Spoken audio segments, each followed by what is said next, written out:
Herkese selam. Bugünkü videomuzun konusu böbrek hastası olmak istemiyorsanız bu ilaçları dikkatli kullanın. Hangi ilaçları? Onları birazdan anlatacağım sizlere. Şimdi videoya geçmeden önce şunu belirtmek istiyorum. İyi doktor çok ilaç yazan değil, yerinde ve doğru ilaç yazan. Hatta hastanın ihtiyacı yoksa hiç ilaç yazmayıp koruyucu hekimlik ile hastanın takip edilmesini sağlayan doktordur. Şimdi bunu niye söyledim? Bazı hastalar doktor ilaç yazınca, hatta damardan veya kabadan ilaç yazınca veya serumdan ilaç yazınca çok mutlu olmaktadırlar. Ama doktor senin ilaca ihtiyacın yok deyip ilaç yazmadığı zaman da bu doktor benim hastalığımı anlamadı deyip kızarak başka doktorlara girip o yazdıramadıkları ilaçlarını yazdırmaya çalışmaktadırlar. Bu kesinlikle doğru değildir arkadaşlar. Çünkü ben yazmıyorsam diğer doktor arkadaşımızın da söz birliği edip bunları yazmaması lazım. Yani hastanın isteğine göre ilaç yazılmaz, vitamin verilmez, ağrı kesici verilmez, antibiyotik verilmez arkadaşlar. Veya madalyonun bir diğer tarafı var. Hasta istemiyor bir şey. Doktora geliyor, bir şey bulamıyor doktor arkadaş. Boş göndermeyeyim, bir vitamin yazayım, mineral yazayım, antibiyotik yazayım, kas gevşetici, ağrı kesici yazayım. Bu da doğru değil. Hekim arkadaşlarımızın burada yaptığı da yanlış. Biraz önce hastanın doktoru zorlayıp ilaç yazdırmak istemesi de yanlış. Onun için biz hekim arkadaşlar olarak bu hatalarımızı hizmet içi eğitimlerle düzenlemeye çalışıyoruz. Sürekli anlatıyoruz bunları. Yeni başlayan mesleğe arkadaşlarımızdan olsun, daha yıllanmış arkadaşlarımızdan olsun, gözlerimizden kaçabiliyor bazen. Bizim amacımız burada gelen insanları mutlu etmek değil poliklinikte. Doğru olan neyse onu yapmamız lazım. İsterse hasta veya hasta yakını mutlu olmasın. Yanlış yapmayacaksınız. Çocuğunuzun siz her istediğini yapıyor musunuz? Çocuğun mutlu olsun. Cep telefonunun önüne vereyim, 1 yaşından alsın oynasın. Sonra zararı ne oluyor? Onun için o anı kurtarmayalım arkadaşlar. Biz geleceğimizi düşünmemiz lazım. İlaçlar da bu açıdan aynı o çocuk örneğinde olduğu gibi. Peki aslında zor olan şey ne? Hasta ve hasta yakınını eğitip o şikayetine sebep olan neden neyse onun etkilerini azaltmaya çalışmamız lazım. Zaten birçok hastalığın sebebi ne? Aşırı kilo, hareketsizlik, diyabet, hipertansiyon. Bunlar neden oluyor? İşte yaşam tarzı değişikliğiyle, beslenmeyle birçoğu kontrol altına alınabilir. Biz hekim olarak, hasta ve hasta yakın olarak öncelikle bunları yapmamız lazım. İşte ben bununla uğraşıyorum. Bütün yaşantımı buna vermiş durumdayım. Toprak böbrek bakımı ne demek? Hasta ve hasta yakınını da tedavinin bir parçası haline getirebilmek. Yoksa ilaç yazmak kolay. Kilon var, kilo verdirici ilaç al. Bilmem kabızım, kabızlığı verici ilaç al. Şuyum var, hepsine semptom ilacı vermek. Olur mu? Kabız. Neden kabız olmuş? Yeme içmesine mi dikkat etmiyor? Hareket mi etmiyor yeterince? Yeterince su mu içmedi? Lifli gıdalarını mı azalttı? Sen ne içiyorsun, ne yiyorsun, ne yaptın? Bütün bunları tek tek sorgulamamız lazım. Ama zor bu. İşte zor olan bu. Biz zora talibiz. Kolay olanı herkese hemen bir reçete yaz gönder. Boğazım ağrıdı, antibiyotik yaz gönder. Boğaz ağrısının sebebi ne? Virüsün çoğusu virüs. Belki de hiçbir şeye gerek yok. Biraz sıvısını alsın, biraz vitamin desteği verilebilir, istirahat etsin, hemen toparla. O vitamini de reçete olarak değil, normal gıdalardan alsın. C vitamini deposu, limon, limonunu kullan, biraz karanfil koy, sıvını artır, istirahat et. Çoğusu toparlıyor hastalığı. Toparlamadı, ateşi oldu, tonsillerde kripler oluştu. Tabii ki antibiyotik verebiliriz. Ben vermeyeyim demiyorum. Yerinde, zamanında, uygun miktarda, uygun sürelerle vermemiz lazım. Polifarmasi denen hatalı ilaç kullanımına girmememiz lazım. Bir tane bile vitamin gereksiz veriliyorsa bu da polifarmasi. Yani hatalı ilaç kullanımı demektir arkadaşlar. Hem ülke ekonomisine milyarlarca lira zarar veriyoruz, hem en değerli olan şeyimiz ne bizim? Vücudumuz, Allah'ın yaratmış olduğu en güzel varlık. İnsanın buna zarar veriyoruz. Bu bize emanet. Bu sizin değil, bizim değil. Bu bize emanet. İşte emanete hıyanet bu. İlla birisi para verdiği zaman onu korumak değil. Bu vücut, bütün organlarımız bize Allah tarafından hediye edilmiş. Emanet bu. İyi bakmamız, sağlığımıza dikkat etmek de emanete saygı göstermektir arkadaşlar. Bu gözle bakmamız lazım. Sağlığa, yaşama, ölüme, ölümden sonraki hayata. Böyle baktığımız zaman global bir yaklaşım olur. Yoksa hiç ilaç kullan geç. Böyle zaten hekimlik de olmaz. O zaman bilgisayara yapalım, bir tane yapay zeka koyalım. O bizden daha akıllı. Ne şikayetim var? Karnım ağrıdı. Karın ağrısı ilacı ver. Kabızım, kabız ilacı ver. Yapay zeka daha güzel yap. Biz yapay zeka mıyız? Biz robot muyuz?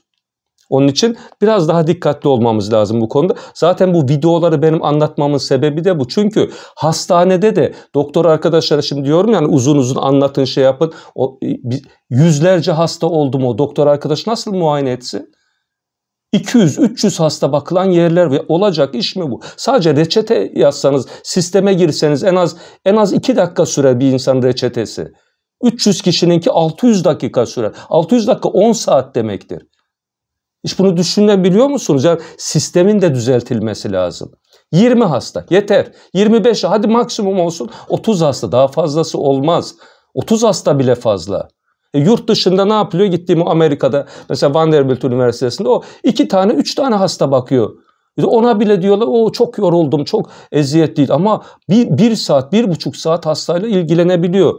Biz burada nasıl yapalım 1,5 saat? 5 dakikadan fazla olduğu zaman hemen diğer hastalar kavga etmeye başlıyor kapıda. İşte ben Ankara'dan geldim, Ağrı'dan geldim, İstanbul'dan geldim, uçağım kaç, hadi içeri girdim girmedim birbirini kırmaya başlıyorlar kapının önünde. Bu haldeyiz şu anda. Bizim bile öyle. Ben de elimden işte ben bu videoları niye yapıyorum? Zamanımız kısıtlı olduğu için yani elimizde tek bir mermi var. Karşıda bir düşman o tek mermi tam isabet 12'den vurmamız gerekiyor.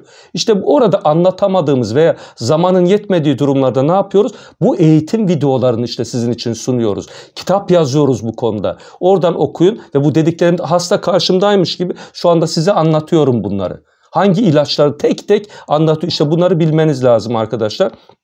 Onun için sizler bize yardımcı olun, bizler de sizlere yardımcı olun. Biz bir aileyiz.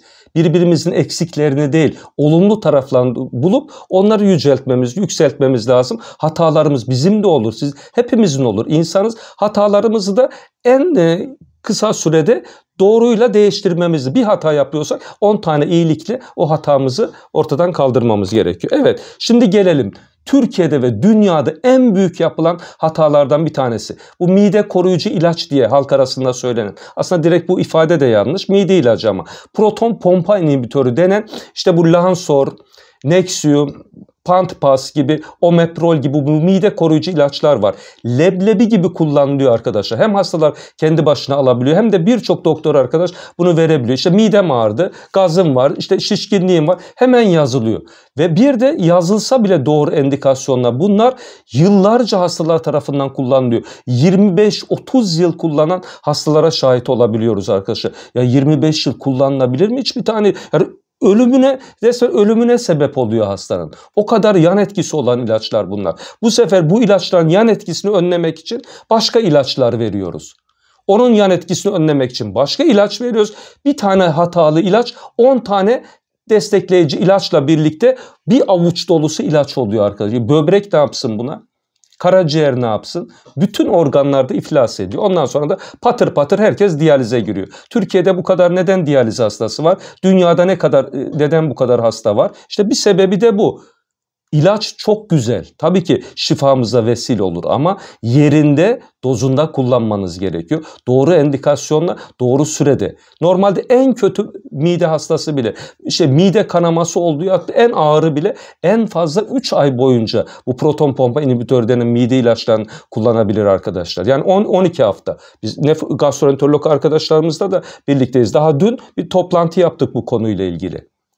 Ama ne oluyor? 25-30 yıl kullandığı zaman ne gibi yan etkileri oluyor bu ilaçların arkadaşlar? Böbrekler açısından söylüyorum. Akut böbrek hasarı, kronik böbrek yetmezliğin alevlenmesi, son dönem böbrek yetmezliği hastalığına gidişin hızlanması, gereksiz yere hastalar böbrek nakli oluyor. Gereksiz yere diyalize veya periton veya hemodiyalize girmek zorunda kalıyor. Başka?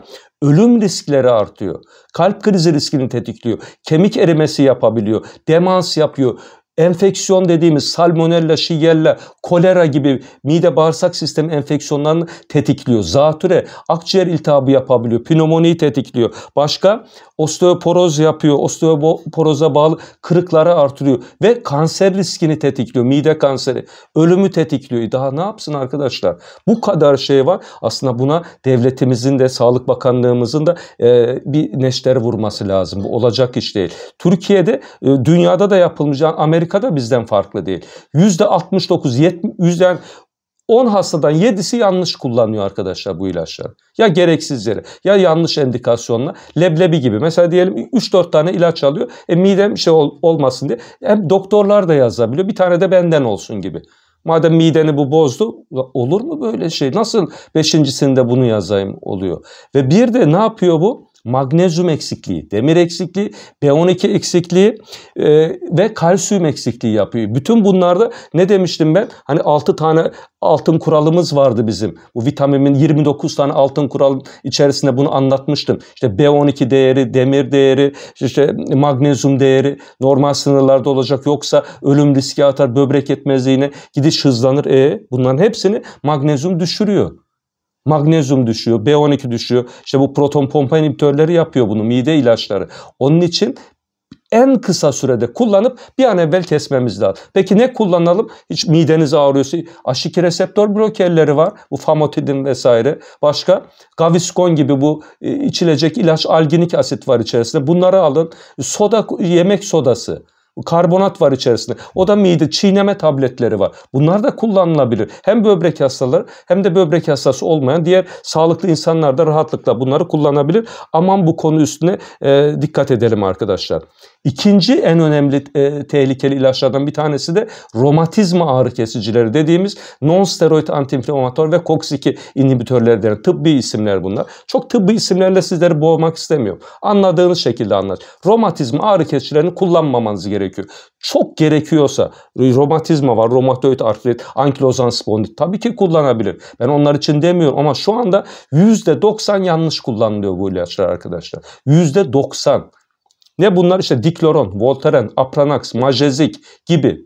Gereksiz yere sırtım ağrıdı kullan, boğazım ağrıdı kullan. Canım boğazınız ağrıdı diye niye antibiyotik ve ağrı kesici kullanıyorsunuz? Birazdan antibiyotiklerden de değineceğim. Boğaz ağrısının birçok diyelim viral bir şey oldu. Viral zaten %90. Ya istirahat et evde, otur, biraz sıvını artır. C vitaminini doğal yollardan al. İlaç olarak yine kullanma. %90 rahatlarsınız.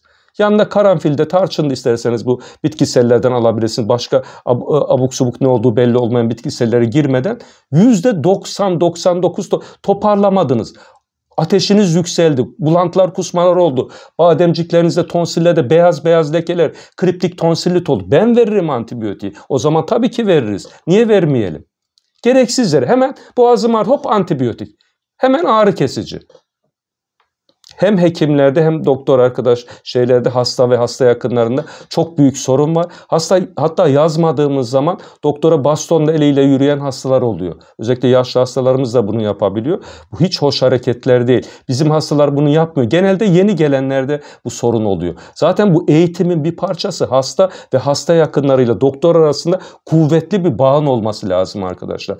Bu zaten sevgi bağı.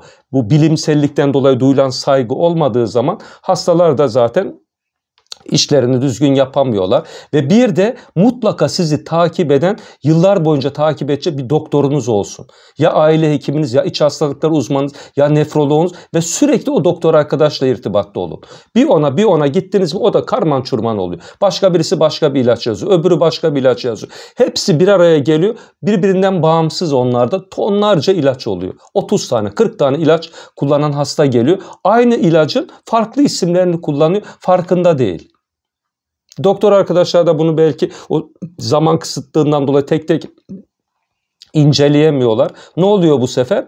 İsmi farklı, etken maddesi aynı. 3-4 tane ilaç aynı anda alıyor. Ya bir tane hastam geldi, onu da paylaşacağım aslında bir şey olarak. Tam saydım 78 tane ilaç kullanıyor. 78 yani bir haftalık böyle bir kutu yapmış, 78 tane hap var içerisinde. Yani ortalama 8-9 tane ilacı var. Onlardan kimini günde 3 tane 4 tane kullandığı var. Hepsini sayınca bu ne demek ya?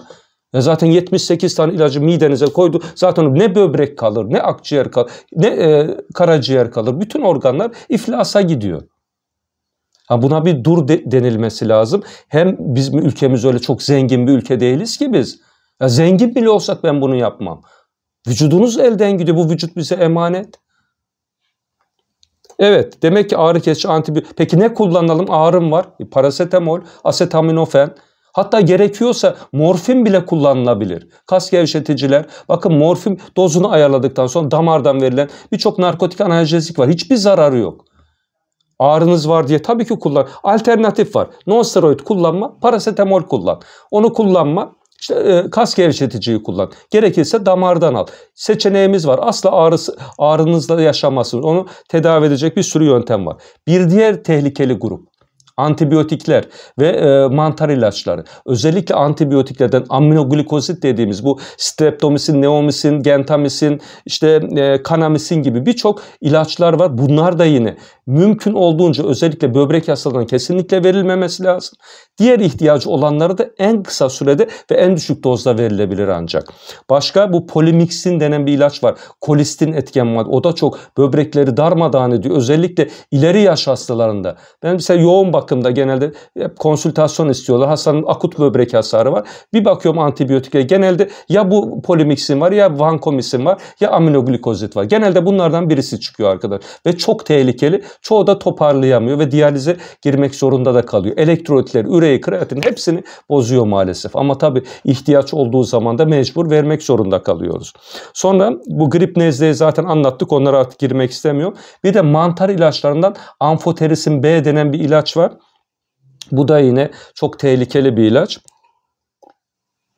Peki bu ilacın yerine ne verebiliriz? Voriconazol, fluconazol denen mantar ilaçları var. Böbrek doz ayarını yaptıktan sonra rahatlıkla bunları da verebiliriz. Bağışıklığı baskılayan ilaçlardan özellikle bu kalsinorin inhibitörleri, böbrek nakilli hastalarımız da bize geliyor. Nakil için kullanılan ilaçlar da arkadaşlar böbreğe zarar verebiliyor. Bakın ilaç içinde ilaç, yani hastalık içinde hastalık çıkıyor. Hem böbrek nakli oluyor, böbrek atmasın, reddolmasın, yani rejeksiyon olmasın diye verilen ilaçlar da böbreğe zararlı olabiliyor. Doz ayarı var bunların da. Mesela siklosporin doz ayarı var. İşte Sandimun, Neoral vesaire, piyasa ismini söylüyorum. İşte Myfortic, şu bu. Takrolimus var, etken maddeli ilaç. O takrolimusun da yine dozu var. İşte 4-6 arasında olacak. Siklosporin 50-100 arasında olacak gibi. Bu miktarlarına dikkat etmemiz lazım. Yoksa bu ilaçların kendisi de nefropati dediğimiz yani böbrek hastalığına sebep olabilir ve böbreğin reddine bile yol açabilir. Tabii bunlara kim dikkat edecek? Sizin de bilgi sahibi olmanız lazım bu konuda. Kan düzeylerini yakından takip ettirmeniz lazım. Onun için size söylüyorum. Yoksa hasta ne bilecek 4 ile 6'yı ama doktoru bilir. Sizin de bilgili olmanız lazım. Ha bu böyle olduğu zaman şunlar olabiliyor. Yoksa gidip doktora ders verin diye ben söylemiyorum. Bazı hasta yakınları da oluyor maalesef. Google'dan şuradan buradan gidip tarama motorla acayip şeyler araştırıp bir de gelip poliklinikte anlatmaya çalışıyor. Bu şeylere de girmeyin arkadaşlar. Herkes kendi işini düzgün yapsın, o kadar. Hekim hekimliğini yapacak. Hasta hastalığını, hasta yakını hasta yakınlığını bilecek. Böyle olduğu zaman daha başarılı oluruz ve süreci daha iyi yönetebiliriz hep birlikte.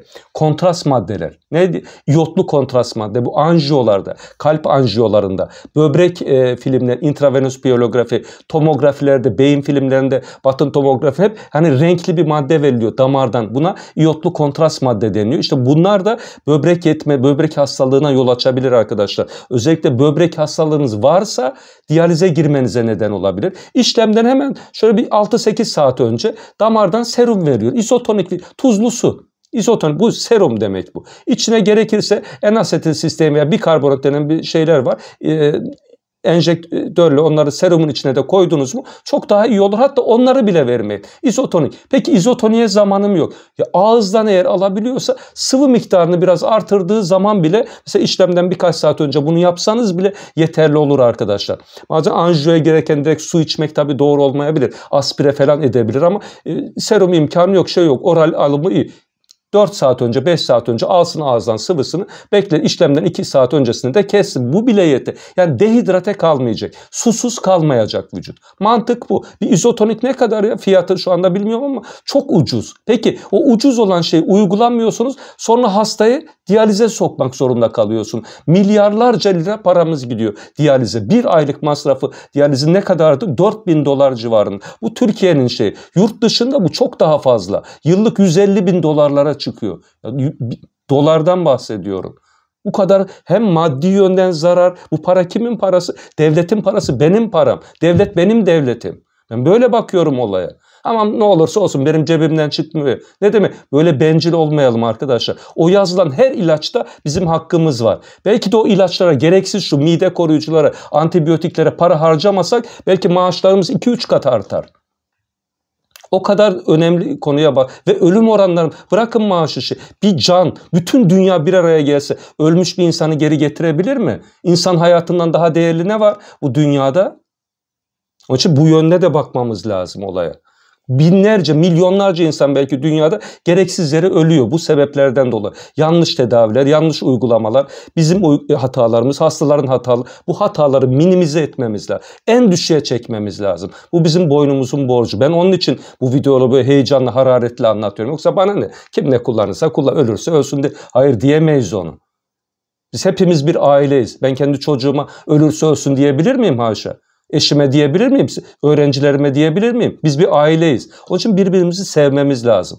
Ha bazen benim de kavga ettiğim, şey yaptığım, sevmediğim insanlar şu bu. Bana ne, sevmemek ayrı bir şey. İşini düzgün yapmak ayrı bir şey. Fikrimiz tamamen birbirine zıt, taban tabana olabilir ama insanı saygı duymamız lazım birbirimize. Ancak böyle toplum huzurlu, mutlu olur.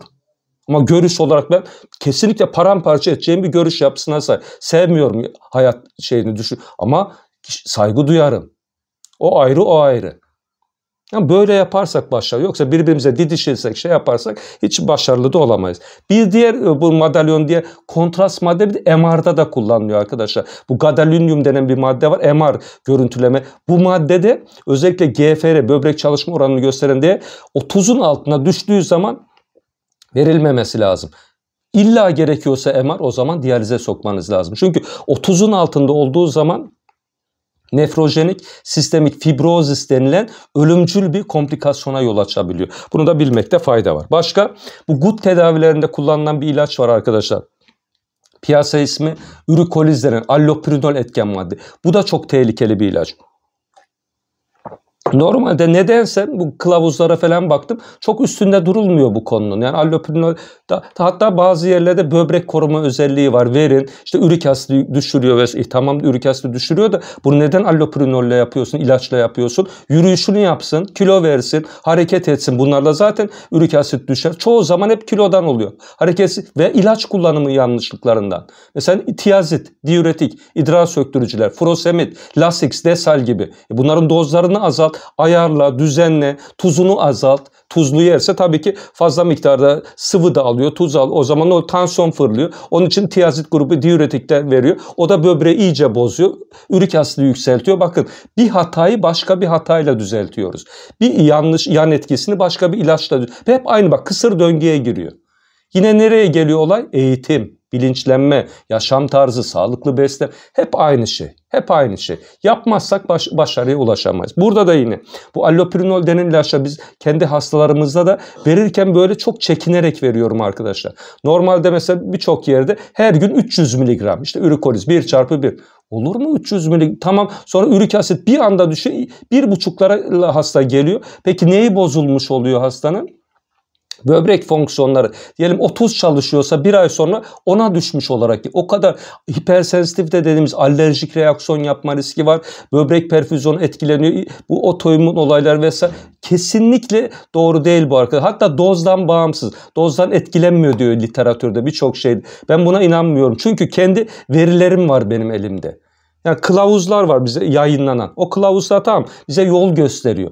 Ama bizim tecrübem benim kılavuzdan çok daha üstün. Binlerce hasta tek hekim olarak izlediğimden dolayı bu allopurinol verdiklerim diyalize daha erken giriyor. Ama verdiğim benim de var. Dozunu nasıl yapıyorum? 300 mg'ı haftaya bölüyorum. Yarım yarım veriyor. Bir hafta başı bir hafta sonu. 300 mg yetiyor. Diyetine de dikkat edip ilaçları da toparladım mı ürik asit değerlerimiz 7'nin altına genelde düşürebiliyoruz. Yoksa 10 ile 11 ile geliyor. Herhalde diyalize girer hasta. Mortaliteyi artırır. Kardiyovasküler mortalite riski artabilir. Onun için dikkat etmek lazım bu konuya da.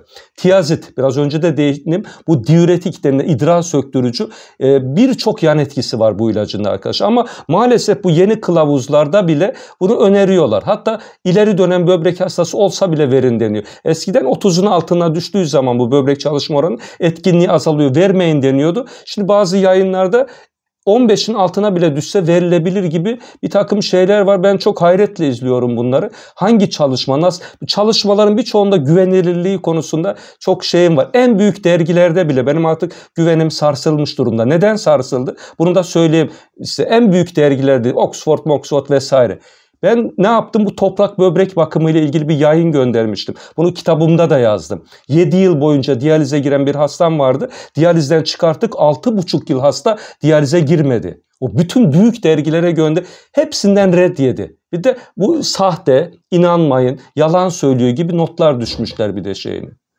Görebiliyor. Bu büyük dergi. Ben hangisine güveneceğim bunları?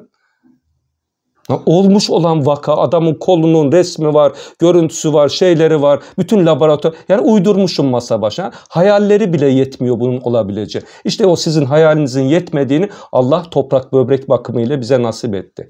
Şimdi bunu dediğim zaman da bazıları gitmiş orada kitap alım sitelerine de baktım. Ömer Toprak kendini övüyor. Yani böyle arkadaşlar bir yazıyı yazarken bunu yazdığım zaman karşımdaki insan bunu okuyacak, ne düşünür diye de 2 kere bir düşünmeniz lazım. Ben de önüme gelen her aklıma geleni yazarım. Bak 10 düşünün 1 yazın. 100 düşünün 1 söyleyin. Bu hem size hem bana hepimize geçerli. Böyle ukala böyle notlar şeyler yazışmalar. Kimisinin mesela derdi benimle değil başka bir şey oluyor. Ya hayat tarzımı beğenmiyor veya başka bir şey veya diyalizle ilgili bir çıkarı var, bağlantısı var. Parasına mı dokunuyor? Ne yapıyor benim hastaları diyalize sokmamam? Bir şey de bulamıyor. Oraya buraya böyle acayip laflar yazıyor. Gerçi bunları ben pek etkilenmiyorum ama hiç hoş hareketlerde değil. Hastalara da bu konuda bilinçli olması. Ben onlara cevap vermeyeyim. Siz gereken cevabını verin arkadaşlar. Bu kadar. Şimdi bu tiyazitler ne yapıyor peki? Bakın neler yapıyor. Magnezyum eksikliği, potasyum eksikliği, sodyum eksikliği, metabolik alkaloz, hiperürisemi, hiperkalsemi, ürik asit yüksekliği, kolesterol yüksekliği, glikoz dengesinde bozulma, erektil disfonksiyon dediğimiz bu yine erkeklik fonksiyonlarında bozulma, pankreas iltihaplanması, lityum denen bu bipolar bozukluklarda kullanılan ilacın zehirlenme riskinde artış, başka sülfonamit alerjisi gibi birçok yan etki yapıyor arkadaşlar. Bu kadar yan etki varken siz nasıl oluyor da bunu kılavuzda insanlara tavsiye edebiliyorsunuz? Ben onun için kendi hasta grubumda eğer idrar söktürücü vereceksem furosemid veriyorum. Onda yan etkisi var ama daha az. Kendileri bilir. Kılavuzlar ne diyorlarsa onlar onlara baksın. Ben kendi yolumdan gidiyorum. Belki 50 yıl 60 yıl sonra diyecekler ki vay be toprak böbrek bakımında anlatılan şeyler ne kadar doğruymuş. Ama randomize kontrollü çalışmalar yapıldıkça bizim dediğimize yavaş yavaş gelecekler. Buna da inanıyorum. Ben eskiden ne diyordum bundan 20 sene kadar önce yaklaşık 17 yıl önce diyalize erken sokuyorsunuz arkadaşlar. 5'e kadar bekleyelim. Herkes üstümüze gülüyordu. Ha böyle şey olur mu? Hastayı öldürüyorsun. Üremik yük olur. Şimdi yeni kılavuzlarda ne deniyor? Bu KDIGO Guideline 2023-24'te daha yeni yayınlandı. 5-10'a kadar bekleyin GFR'yi. O zaman ihtiyaç varsa alın. Bak 5'e kadar yine 5 rakamını nihayet gördük orada. Eskiden bırakın diyabetiklerde hatta 15-20 olunca hemen diyalize sokun. Bekletmeyin hastayı. Nasıl hoşlarına gidiyordu birçoğunu. O hemen diyalize sokalım. Hastanın ölüm riski artıyor. Ben de baktım Allah Allah bize öğretilen gerçek yaşam bu değil. İşte bunları yaşayarak görüyoruz. Bu tecrübe de çok önemli. İsterse istediği kadar ben göndereyim kabul etmesin. Allah bizimle arkadaşlar. Siz doğru yolda olun, düzgün olun, samimi olun. Olmaz denilen birçok şey de olur Allah'ın izniyle. Evet onun için tiyazit grubu idrar söktürücülerden uzak durulacak. Veya verildiği zaman bile belli sürede kullan. Sonra kolajen ve glikozamin denen bu kas ve iskelet sistemi hastalıklarında da çok kullanılan ilaçlar. Buna da birkaç söz söyleyeyim. Böbrek taşı ve taşa eğilim olanlarda, özellikle de polikistik böbrek hastalığı bu kolajenden uzak durmalıdır arkadaşlar. Çünkü böbrek taşını tetikliyor. Bir de GFR değeri 15'in altında olanlar, diyalize giren hastalar ve kanamaya eğilimi olanlarla kanın pıhtılaşmasını engelleyen bu kumadin, heparin gibi ilaç kullananlar glikozaminden uzak durmaları lazım. Diğer hastalar ise mesela GFR 15'in üstü bu ilaçları kullanmıyor. O zaman diyalize girmiyor. Glikozamin kullanabilirler. Peki laksatif dediğimiz bu bağırsak temizleyici ilaçlar. Mesela diyelim ki kolonoskopi yapılacak, endoskopi yapılacak vesaire. Onda da bağırsak temizliği yapılıyor. Laksatif, yani dışkıya çıkartan ilaçlar veriliyor. İshal yapıcı ilaçlar bunlar. Bunların birçoğunun içinde de fosfat bulunmakta arkadaşlar. Bu fosfat da akut fosfat intoksikasyonu dediğimiz bir olaya sebep olup böbrek yetmezliğini tetikliyor yine. Peki ne kullanmamız lazım? Bu senozit, laktuloz içeren veya polietilen glikol denen bu lavmanlar kullanılabilir ve zeytinyağı ve magnezyum içeren, mesela magnezyum, magnezi kalsine gibi, piyasa ismini de söyleyeyim. Bunlar yine kullanılabilir. Yani birisi yasaksa bir tane başka alternatif var arkadaşlar. Böbrek hastalarınca yine sıkça kullanılan bir ilaç var. Antipotasyum, Nopot gibi bu potasyum bağlayıcı ilaçlar arkadaşlar. Bunlar da yan etki olarak tamam verilebilir. Meyve yiyor, sebze yiyor vesaire, potasyum yükselince biz de kendi hastalarımızda kullanabiliyoruz ama benim kendi hasta grubumda arkadaşlar 1000 hastada bir kişi bile neredeyse kullanmıyor. 10.000 küsur hasta var. Toplam 7 veya 8 kişi kullanıyor şu anda. 10.000 hastada. Nasıl başarıyoruz peki biz bunu? Yaşam tarzı, yeme içme düzenini dengeleyerek, sebzelere dikkat ederek, işte ılık suda tutarak vesaire, meyveleri potasyum değeri en düşük olanlarını öne çıkararak, hastaları eğiterek işte bunu başarıyor. Böyle yaparsan işte 7 tane ilaç kullanır. Yapmazsan kaç tane kullanır? Mesela 10.000 hastadan 3.000'i kullanır. %30'a yakını rahatlıkla kullanıyor. En az 15-20'si. Bizde bakın %1 bile değil, 1/1000 bile değil. İşte bu bir başarı. Bak burada ben biraz önce anlattığım şey yaşayarak bunu size söylüyorum. Yoksa öyle laf olsun diye söylemiyorum bunları. Çok eziyetli, çok zor. Tek tek anlat anlamıyor. Bir daha anlat anlam, hasta yakınıyla kavga dövüş çıkıyor vesaire. Ancak aradan 1-2 sene, en az bir 2 sene geçtikten sonra nihayet. Hatta 10 yıllık bazen hastamız geliyor. Yine bakıyorum anlamamış, bir daha anlatıyor. Vazgeçmek yok. Sürekli eğitim. Ölene kadar eğitim. Ben de eğitiliyorum. Geçen sene evet dediğime şimdi belki de hayır diyebiliyorum. Sürekli geliştiriyoruz kendimizi. Onun için hiç kimse yerinde sabit durmasın. Herkes kendini geliştirsin. Bu ilaçlar ne gibi yan etki yapıyor? En önemli yan etkisi kabızlık. Bak dikkat edin, bu tarhana gibi olan, hani kuru tarhana yedi mi insan, ne oldu?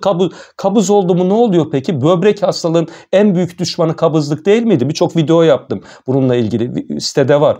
Kabız oldu mu bütün o birikmiş olan toksik maddelerin hepsi ne oluyor? Tekrar kana geçiyor. Yani kendi pisliğinde boğulma gibi bir şey. O mikrobiyota dediğimiz o bağırsaklarda yararlı zararlı bakteriler, bu flora da bozuluyor kabızlıkta. Bir tane faydalı olacak, potasyumu düşüreceğim derken bakın nelere sebep oluyorsunuz. Ondan sonra da üstüne ne al? Bir de kabızlık ilacı al. O kabızlık ilacının yan etkisini al. Zincirleme yine bir avuç ilaç oluyor ilaveten. Bunlardan da uzak durmanız lazım. Şeker ilaçlarından metformin denilen çok güzel bir ilaç. Biz de kullanıyoruz ama bu ilacın bir yan etkisi var arkadaşlar. Yine minerallerde bozukluk yapıyor, vitamin minerallerde. Özellikle magnezyum. Bakın magnezyum bozuldu mu bütün denge bozuluyor. B12. B12 eksikliği ne yapıyordu? Tromboemboli dediğimiz bu damar tıkanıklığına sebep olabiliyor. Homosistein denen bir madde var. Bu homosisteinin seviyesinin yükselmesine sebep oluyor. Bu da kalp krizini tetikleyebiliyor. Pıhtı atabiliyor beyne vesaire. Bakın bir ilaçtan olay nereye geliyor? Tetikte B12 eksikliği zaten bozuldu. Mesela 300-500'dü değil mi normalde seviyem? Bunun altına düştü mü ne oluyor? Nöroanemik sendrom, işte birçok yan etki meydana geliyor. Hasta kendini iyi hissetmiyor, unutkan oluyor. Ellerinde ayaklarında uyuşmalar, karıncalanmalar, yaşam kalitesi düşüyor. Hepsi bozuluyor. Pıhtı atıyor vesaire. Bunu da yap. Demir eksikliği yine yapabiliyor bu ilacın. Folik asit eksikliği de yapabiliyor. Onun için metformin kullananlar özellikle B12 ve magnezyuma aralıklı zaman, mesela biz genelde ne yapıyoruz? 3 ayda bir veya 4 ayda bir bakılması lazım bunun. Yılda bir kesinlikle yeterli değil arkadaşlar. B12'yi de metformin alıyor diye sürekli vurmak da doğru değil. Takip ederiz seviyesini. Düşünce tekrar verirsin. Normale geldim ara veririz. İlaçlarını da ben genelde bu şekilde takip ediyorum. Laboratuvara harcadığım para mesela 1 ise tedaviden elde ettiğim başarı 100. Onun için yarar zararı çok iyi değerlendirmemiz lazım. Yine laktik asidoz denen bir riske de sebep olabiliyor. Özellikle böbrek çalışma oranı 30'un altında olanlarda bu metforminden uzak durmak lazım. Kitaplarda şöyle diyor, 45'in altına düştüğü zaman 45-30'da dozunu azaltın, 30'un altında vermeyin. Ama ben kendi kliniğimde, kendi uygulamamda 60'ın altına düştüğü zaman bile metformini vermemeye çalışıyorum. Ama diğer hastalarda çok etkili. Özellikle insülin direncini azaltıyor, kilo vermeye yardımcı oluyor vesaire. Bir de biraz önce anlattığım bu iyotlu kontrast madde nefropatisi vardı ya, bu metformin alanlar bu kontrast madde dediğimiz bu ilaçların böbreğe yan etkisinin daha fazla olmasına sebep olabiliyor. Onun için işlemden önce metformini alıyorsa o ilacı kesiyorum. Ya insülin veriyorum veya başka şeker ilacı veriyorum. Ondan sonra bu işlemi yapıyoruz. Bakın ne kadar bilgi var değil mi? Yani şeyler gibi, dağlar, denizler gibi. Evet, bu bilgiyi veren, bu aklı veren bize Allah. Allah'ıma şükürler olsun ki beni doktor olarak yaratmış ve sizlere yardımcı olabilir. Her zaman mutlu oluyorum bu konuda. Ağzım dilim de kurudu. Evet, gelelim diğer bir şeker hapına. SGLT2 inhibitörleri. Şu anda popüler böyle. Neredeyse önüne gelene yazılacak hale geldi ama verilere baktım. Ben hatta kitabımda da biraz çekinceli davranmışım. Daha yeni çıkmış bu SGLT2'ler. Şu andaki kılavuzlar diyor ki arkadaşlar, böbrek çalışma oranı 20'nin altındaysa vermeyin. 20'nin altına düştüğü zaman vermemek lazım. Bir de hatta yeni hipertansiyon kılavuzunda hipertansiyonla şeker hapının ne ilişkisi var? Hipertansiyon kılavuzunda bu SGLT2 inhibitörlerini tansiyon ilacı olarak bile kullanılması önerilmekte. Neden? İdrarla sodyum atılımını da sağlıyor. Sodyum tuz demek. O da tansiyonun düşmesine sebep oluyor. Dolaylı yolda aynı zamanda şekerin atılımını da sağlıyor böbrek. Siz yiyorsunuz ya, böbreklere şeker gidiyor. Geri emmesi lazım şekeri. Bu reabsorbe etme tubüllerden şekerin atılımını idrarla şeker atıyorsunuz. Peki bunun bir yan etkisi var yalnız. Özellikle 75 yaş üstü yaşlı hastalarda ve altına kaçıran, alt bezi kullanan, idrarını tutamayan veya mental durumu, akıl durumu yerinde olmayan hasta idrar her şeyi kaçırabilir, enfeksiyon olabilir. Bunlar da zaten enfeksiyona da, idrar yolu iltihabına eğilim fazla olduğu için bir de şekerli bir idrar yapıyor. Şekerli idrar ne demek? Bakteriler için besi yeri oluyor diyabet hastalarının. Onun için bunlarda idrar yolu enfeksiyon eğilimi daha fazla olabileceği için ben genelde 75 yaş üstü ileri yaş gruplarında bu SGLT2 inhibitörlerini vermemeye özen gösteriyorum. Verilenlere de bir şey demiyorum ama özellikle enfeksiyon açısından takip edilmesi lazım. Bir de tip 1 diyabet hastaları bunu kullanmaması lazım. Çünkü diyabetik ketoasidoz riskine sebep olabiliyor. Evet, hatta bu yapılan son çalışmalar diyor ki diyabeti olan, nefropatisi olan, özellikle kalp hastalığı da olanlarda bu verilecek olan ilacın ölüm risklerini azalttığı, renal kaynaklı ölümü, bu GFR'deki azalmayı daha da azalttığını ve son dönem böbrek yetmezliğine gidişi de azaltabildiği gösterilmiş. Onun için verilebilir. Ben daha sıcak bakmaya başladım artık bu SGLT2 inhibitörlerine. Eskiden daha böyle biraz çekinik bakıyordum. Şimdi öyle değil. Bir de bu ACE inhibitörü dedim, ACE inhibitörleri ve ARB denilen tansiyon ilaçları. Bunlar da çok güzel ilaçlar. Aynı metformin gibi işte protein kaybını azaltıyor vesaire. Renoprotein, böbrek koruyucu, kalp koruyucu vesaire, endotel fonksiyonlar üstünde birçok etkileri var. Güzel. Fakat benim bir burada itirazım var. Hatta yeni kılavuzda bile bu KDAG 2024'te şey diyor, verin diyor. Böbrek değeri isterse 15'in altına düşsün. Diyalize girsin falan. Tam diyalize girenlerde zaten kaybedecek bir şeyimiz olmuyor. Böbrek fonksiyonu açısından verebiliriz ama 15'in altında olup da henüz diyalize girmeyen bu ağır grup var. Evre 5 dediğimiz şimdi zaten hiperpotasemiye eğilimli bunlar. Bunların bir yan etkisi potasyumu yükseltebiliyor. Bir de iki taraflı böbrek arterlerinde daralma olanlara kesinlikle verilmemesi lazım. Zaten gebelikte de kullanmıyoruz ve potasyumu kontrol altına alamadıklarımıza vermemek lazım. Benim görüşümde özellikle 30'un altına düştüm bu GFR ben kendi uygulamamda vermiyorum ama kılavuzlar 15'in altına düşse de verin diyor. Ben onlara o konuda katılmıyorum. Her şeye katılmak zorunda da değilim arkadaşlar. Bu kendi tecrübelerim ve hastalarımda gördüğüm olumlu etkiler. Onun için ben vermiyorum ama verenlere de niye verdin demem. Ve hamileler de yine bu ilaçtan uzak durması lazım.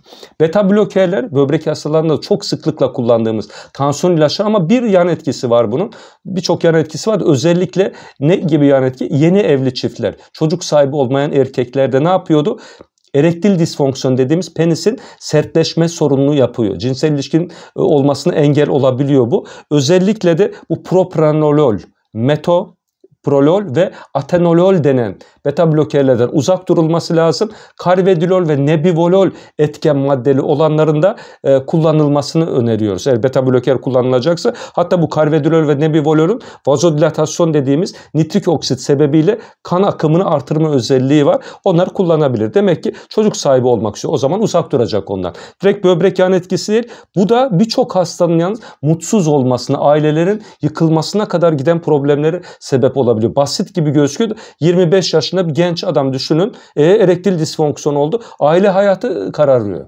Boşanmalara kadar gidebiliyor. Şimdi gelelim.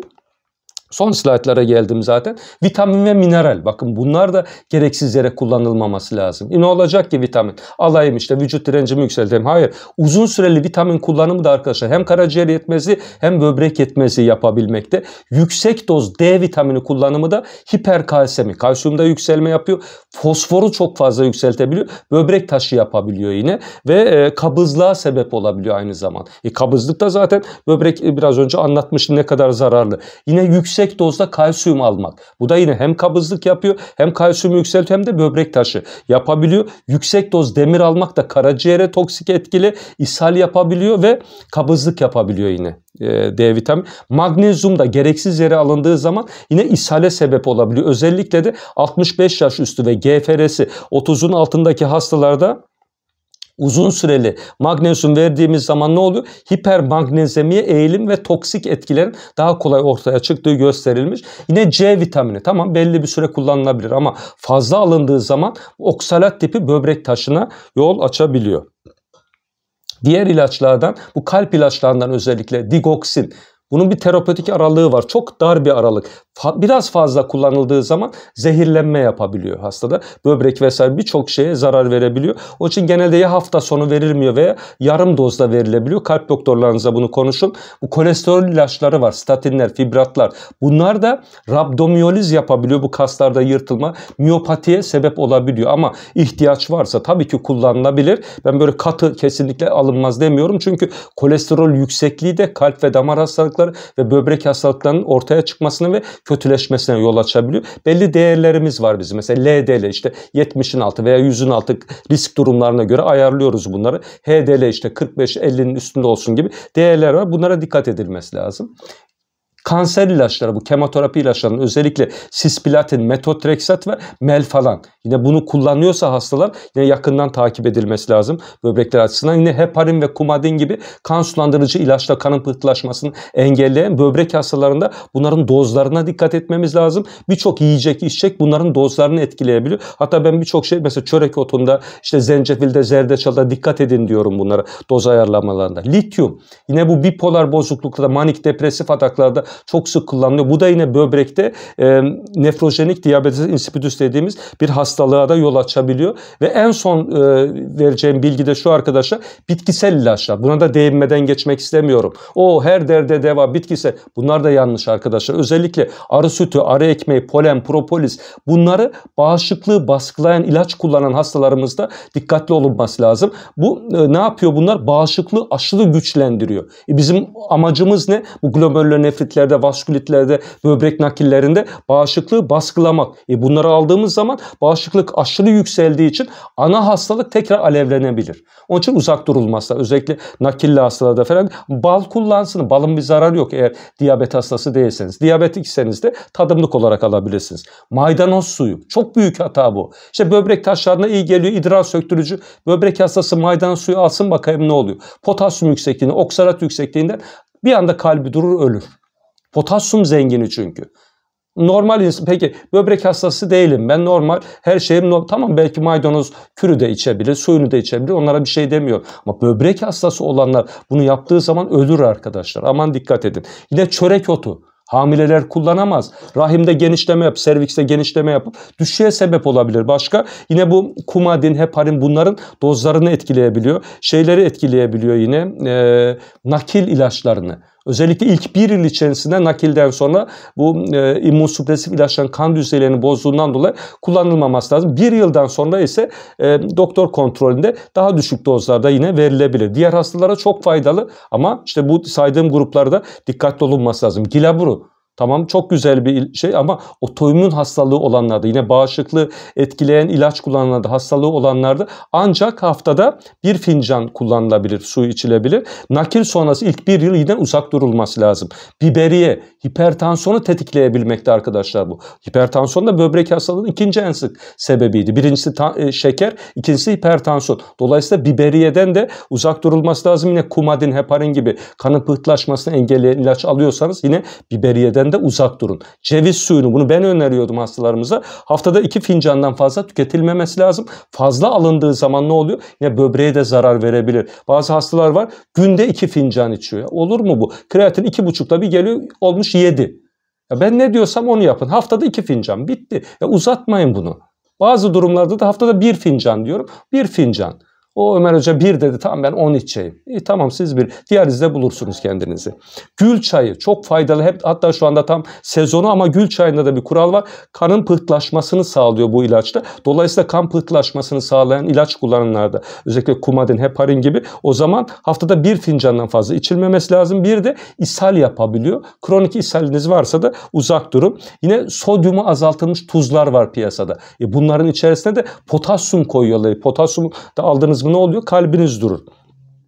Son maddemiz de şu: zencefil, zerdeçal, kantaron, meyan kökü, çörek otu, greyfurt, nar, ananas, papaya, hünnap ve gilaburu. Bunu da özellikle böbrek nakli sonrası ilk 1 yıl içerisinde kullanmamamız gerekiyor. Çünkü bu immünsüpresif ilaçların kan düzeylerini etkileyebiliyor. Yalnız 1 yıldan sonra greyfurt, nar ve ananas dışındaki bu saydıklarımdan da kullanabilirsiniz. Doktorunuzla irtibatta olun. Evet, elimden geldiği kadar arkadaşlar bu kadar büyük bir konuyu özetlemeye çalıştım. Umarım başınızı ağrıtmamışımdır. Hepinize sağlıklı ve mutlu günler dilerim. Daha güzel günlerde hep beraber bir araya gelebilmek ümidiyle diğer videolarımızda görüşmek üzere. Allah'a ısmarladık.